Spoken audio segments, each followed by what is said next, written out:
தெய்வத்தின் குரல் இரண்டாம் பாகம். குரு குரு பக்தி. ஈஸ்வரனை காட்டிலும் குரு பெரியவர், ஈஸ்வர பக்தியை காட்டிலும் குரு பக்தி விசேஷம் என்கிறார்களே, ஏன் என்று கேட்டால், ஈஸ்வரனை யாரும் பார்க்கவில்லை. பிரத்யக்ஷமாக நாம் பார்க்கக்கூடிய ஒரு மனிதர் எப்போதும் சுத்தமாய், ஞானம் உடையவராய், அசைவு இல்லாத சித்தம் உடையவராய், அப்பழுக்கு இல்லாமல் நமக்கு கிடைத்துவிட்டால் நாம் எந்த மனசாந்திக்காக ஈஸ்வரனிடத்தில் போகிறோமோ அந்த சாந்தி இவரிடம் பக்தி செலுத்தினாலே கிடைத்து விடுகிறது.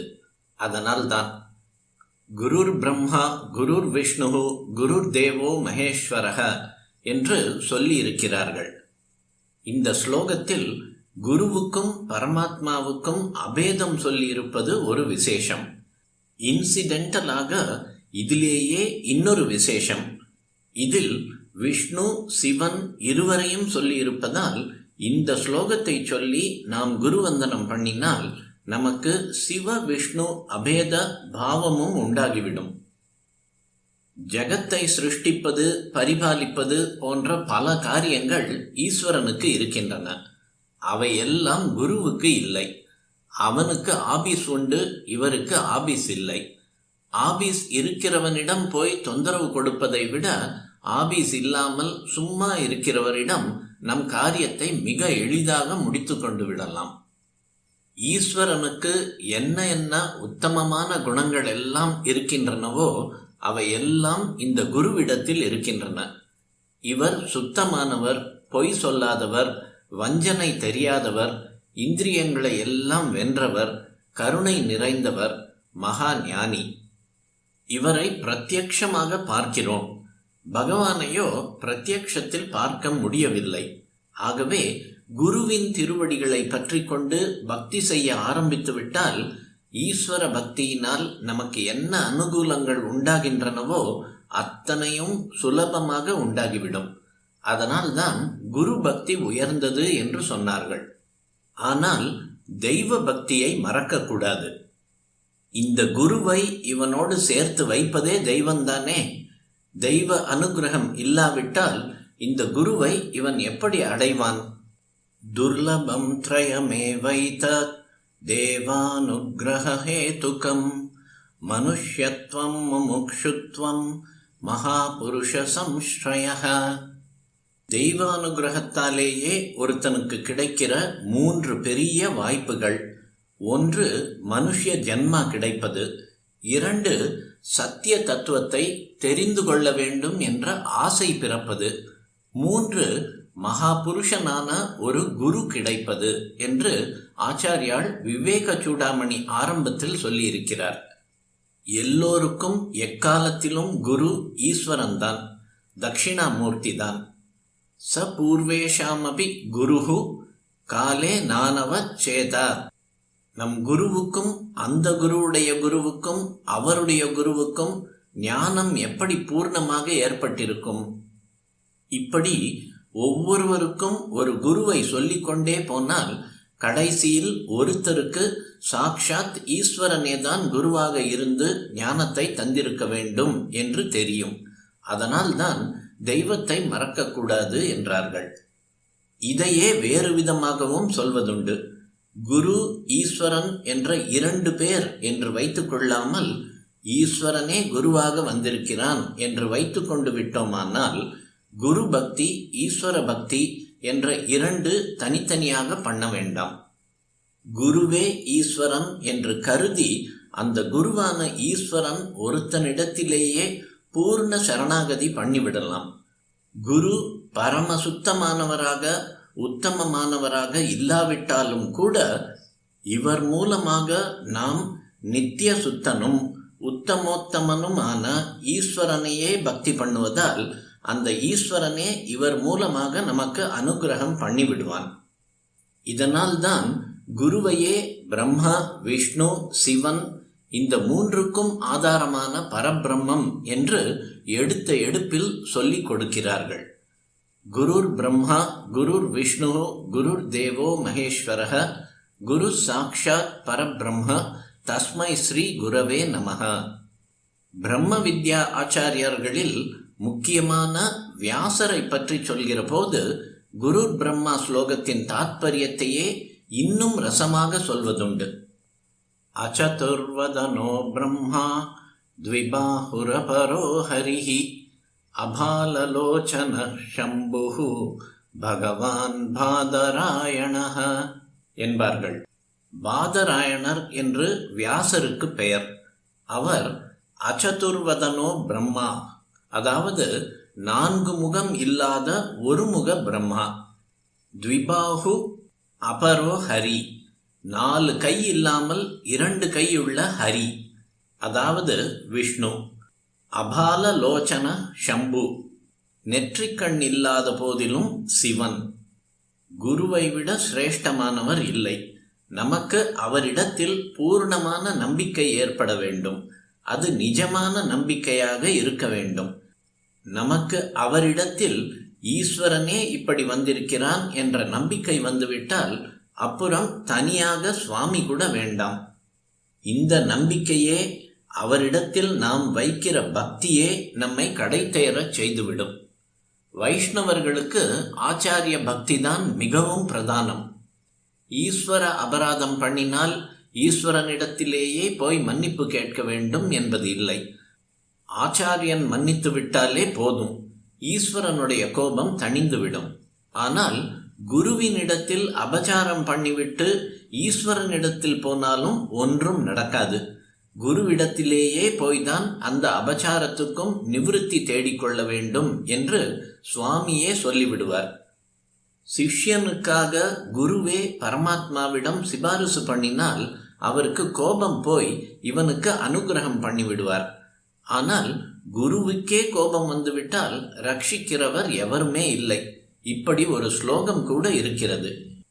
சிவே ருஷ்டே குருஸ்திராதா குரவு ருஷ்டே ந கச்சன, குரு கீதை.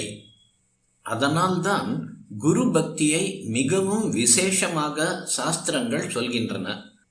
உத்தமமான குரு கிடைக்கவில்லை என்றால் அரைகுறையாக ஒரு குரு இருந்தாலும் அவரை வழிகாட்டியாக வைத்துக்கொண்டு ஈஸ்வர பக்தி செய்ய வேண்டும். நாம் பக்தி செய்வதால் ஈஸ்வரனுக்கோ குருவுக்கோ ஒரு லாபமும் இல்லை. நமக்கே தான் பெரிய லாபம். என்ன லாபம் என்றால், நாம் அழுக்கு உடையவர்களாக இருக்கிறோம், சஞ்சலம் உடையவர்களாக இருக்கிறோம். மனசை ஒரு நிமிஷம் கூட ஓர் இடத்தில் நிறுத்த முடியாதவர்களாக இருக்கிறோம். எப்போதும் சுத்தமாக நிரம்பிய ஞானம் உடையவனாக, அசங்காமல் ஆடாமல் பட்ட கட்டை மாதிரியாக இருக்கிறவனை நாம் நினைத்தால்தான் நாம் நினைக்கிற அவனது நிశ్చலனமான நிலை நமக்கும் வரும். நாமே அவனாக ஆகிவிடுவோம். ஈஸ்வரனைத்தான் அப்படி நினைக்க வேண்டும் என்பது இல்லை. இப்படிப்பட்ட குணங்கள் உடையதாக எதை நினைத்து கொண்டாலும், நம்மை போன்ற ஒரு மனிதரையே இவ்வளவு குணங்கள் உடையவராக கருதி அவரையே குருவாக நினைத்து பக்தி செய்தாலும் நாம் அப்படியே ஆகிவிடுவோம். மனசு நின்றால்தான் ஆத்மா பிரகாசிக்கும். அதாவது நமது நிஜமான ஆனந்த நிலை தெரியும். மனசை நிறுத்துவதற்காகத்தான் குரு பக்தி வேண்டும், ஈஸ்வர பக்தி வேண்டும் என்று நம் சாஸ்திரங்கள் சொல்கின்றன. குருவின் அனுகிரகத்தில்தான் ஞானம் கிடைக்கும் என்ற விஷயம் சாந்தோக்கிய உபனிஷத் சொல்லியிருக்கிறது. ஆச்சாரியவான் புருஷோ வேத, ஆச்சாரியனை பெற்ற புருஷன்தான் ஞானத்தை அடைகிறான் என்று அதில் இருக்கிறது.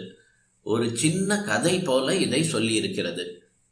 கந்தார தேசத்தை, இந்த நாள் காண்டஹார் என்பது அதுதான், சேர்ந்த ஒருத்தனின் கண்ணை கட்டி கொண்டு போய் ஜனசஞ்சாரம் இல்லாத ஒரு இடத்தில் விட்டுவிட்டால் எப்படி இருக்கும்? அவன் எப்படி தன் ஊருக்கு திரும்புவான்? கிழக்கா மேற்கா தெற்கா வடக்கா என்று தெரியாமல் தானே தவித்து கொண்டிருப்பான். இந்த மாதிரி தான் மாயை நம் கண்ணை கட்டி இந்த லோகத்தில் விட்டிருக்கிறது. அப்புறம் கண்ணை கட்டி காட்டில் விடப்பட்டவனிடம் ஒருவன் வருகிறான், கட்டை அவிழ்த்து விடுகிறான், கந்தார தேசத்துக்கு போகிற வழியையும் சொல்லிக் கொடுக்கிறான். அதற்கப்புறம் இவன் அழவில்லை, பயப்படவில்லை. அவன் சொன்ன மாதிரியே போய் தன் ஊரை அடைகிறான்.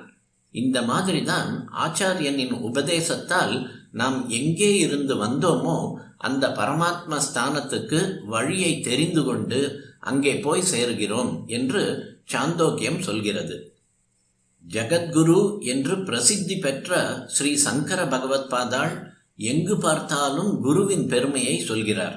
ஒருவனுக்கு எத்தனைதான் பெருமை இருந்தால் என்ன, குருவின் சரணாரவிந்தங்களில் அவன் தன் மனசை கட்டி போட்டிருக்காவிட்டால் என்ன பிரயோஜனம் என்று கேட்கிறார்.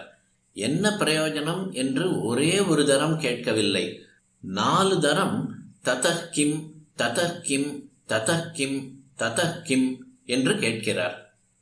குருவஷ்டகம், அதாவது குருஸ்துதியான 8 ஸ்லோகங்கள் என்ற ஸ்தோத்திரத்தில் ஒவ்வொரு அடி முடிவிலும் இப்படி 4 தரம் மொத்தம் 32 தடவை கேட்கிறார். முடிவில் தம் சரீரத்தை விட்டு அவர் புறப்படுவதற்கு முந்தி பண்ணின உபதேசத்திலும் சத் வித்வான் உபஸ்ருபியதாம் பிரதிதினம் தத் பாதுகா சேவியதாம் பிரம்மைகாட்சரம் அர்த்தியதாம் ஸ்ருதி சிரோவாக்கியம் சமாகர்ணயதாம் என்கிறார். சத்தான வித்வானை ஆச்சாரியனாக வரிப்பாயாக, தினந்தோறும் அவருக்கு பாத பூஜை பண்ணுவாயாக, அவரிடமிருந்து உபதேசம், பிரணவ உபதேசம், உபனிஷத மகா வாக்கிய உபதேசம் எல்லாம் வாங்கிக் கொள்வாயாக என்கிறார். பிரதிதினம் தத் பாதுகா சேவியதாம் என்று சொன்ன பகவத் பாதாளின் பாதுகைக்கு இன்றைக்கும் ஒரு நாள் விடாமல் பிரதிதினமும் மடத்தில் பாத பூஜை நடந்து கொண்டிருக்கிறது. இங்கே சொன்னது சந்நியாசம் தருகிற சந்நியாச குருவை பற்றி ஆகும். அந்த ஆசிரமத்தில்தான் பிரணவோபாசனை, மகா வாக்கிய அனுஷ்டானம் இவற்றின் மூலம் மோட்சத்தை தேடுவது. இது 4 ஆசிரமங்களில் கடைசி. முதலில் பிரம்மச்சரிய ஆசிரமத்தில் ஒரு கிரகஸ்த குருவை அடைந்து வேதாத்தியனமும் வேத கர்மானுஷ்டானமும் பண்ணுவதிலிருந்து ஆரம்பித்து கடைசியில் இந்த சந்நியாச நிலைக்கு வருமாறு ஆச்சாரியால் உபதேசித்திருக்கிறார். முதலில் வேத கர்மா எதற்கு? மனமடங்கி பரமசாந்தமாக இருந்து கொண்டு கேட்டால்தான் குரு மூலமாக பெறுகிற பிரணவமும் மகா வாக்கியமும் பரம புருஷார்த்தமான மோட்சத்தை கொடுக்கும். மனம் ஒருமைப்பட்டு கேட்காவிட்டால் பிரயோஜனம் இராது. உழுத இடத்தில் ஊன்றினால்தான் விதை பிரயோஜனப்படும். நாம் எவ்வளவோ உபன்யாசம் கேட்கிறோம், கீதை முதலானதுகளை நிறைய வாசிக்கிறோம். ஆனாலும் நமக்கு ஏன் துக்கம் போகவில்லை, ஞானம் உண்டாகவில்லை? நாம் சித்த சுத்தி பண்ணி கொள்ளாமலே கேட்பதாலும் படிப்பதாலும் தான் அது நிரந்தரமாக நின்று பலன் தருவதில்லை. வைதிக கர்மாக்களை நிறைய பண்ணி ஈஸ்வரார்ப்பணம் செய், பலனை எதிர்பார்க்காமல் அதை பகவத் ஆராதனமாக நினைத்துக்கொள் என்று ஆச்சாரியால் இந்த உபதேசத்தின் ஆரம்பத்தில் சொன்னது சித்த சுத்தியை, மனசின் அமைதியை உண்டாக்கி கொள்வதற்காகத்தான். கர்மாவால் மனசை உழுதாக வேண்டும், அது முதல் காரியம். அப்புறம் ஜலம் பாய்ச்ச வேண்டும் அல்லவா, அதுதான் பக்தி. நம் ஹிருதயத்தில் ஜலம் பாய்ச்சுவது பக்தி தான். ஈஸ்வரனிடமும் ஆச்சாரியனிடமும் பக்தி செலுத்த வேண்டும். குரு பக்தி இருந்தால் மனது தானாக சாந்தத்தை அடைகிறது. பெரியவர்களுக்கு, மகான்களுக்கு முன் ஒன்றை வாசித்தாலும் கேட்டாலும் அல்லது அவர்களே ஒன்றை சொன்னாலும் அது மனசில் நன்றாக பதிகிறது. ஏனென்றால் அவர்கள் சன்னிதானத்தில் நம் மனஸ் ஒரு விதமான சாந்தத்தோடு இருக்கிறது. கிளப்பிலும் லைப்ரரியிலும் இப்படி இருக்கவில்லை. அதனால்தான் அங்கெல்லாம் படிப்பதும் கேட்பதும் நிற்காமல் ஓடிப்போய் விடுகிறது. மனசு குரு பக்தியில் நனைந்தால் உடனே பலன் உண்டாகும். அதனால்தான் மகான்களாக இருக்கிறவர்களிடம் உபதேசம் கேட்க வேண்டும், எதையும் குருமுகமாக கற்க வேண்டும் என்பது. நாம் எவ்வளவோ படித்திருக்கிறோம், ஆனாலும் நமக்குள்ள அஞ்ஞான தடிப்பு கொஞ்சம் கூட குறையவில்லை. அது எந்த இடத்தில் குறையுமோ அங்கே போய் சேர்ந்தால் அஞ்ஞான தடிப்பு தேய்ந்து போய் ஞானம் உதயமாக தொடங்கும். அப்படிப்பட்ட இடம்தான் ஆச்சாரியனின் சந்நிதி. பிரம்மச்சரிய ஆசிரமத்தில் இப்படி சித்த சுத்திக்காக ஒரு குருவிடமிருந்து வேதங்களை தெரிந்து கொண்ட பின் கிரகஸ்தாசிரமத்தில் அந்த வேதத்தில் சொன்ன கர்மாக்களை பண்ணி மனசின் அழுக்குகளை எல்லாம் போக்கடித்து கொண்ட பின் சந்நியாச ஆசிரம குருவிடம் மகா வாக்கிய உபதேசத்தை வாங்கி கொண்டால் அது பயிராக விளைகிறது. அதாவது ஜீவன் பிரம்மத்தோடு ஐக்கியத்தை பெறுகிறான். அதற்கு வழி பண்ணுவது ஆரம்பத்திலும் சரி முடிவிலும் சரி குருதான். இதனால்தான் குரு பக்தியை எங்கு பார்த்தாலும் சிறப்பித்து சொல்லி இருக்கிறது. காலத்தில் கட்டுப்படாதவனானதால் ஈசனே ஆதி குருவுக்கும் குரு. யோக சூத்திரம் 1:26.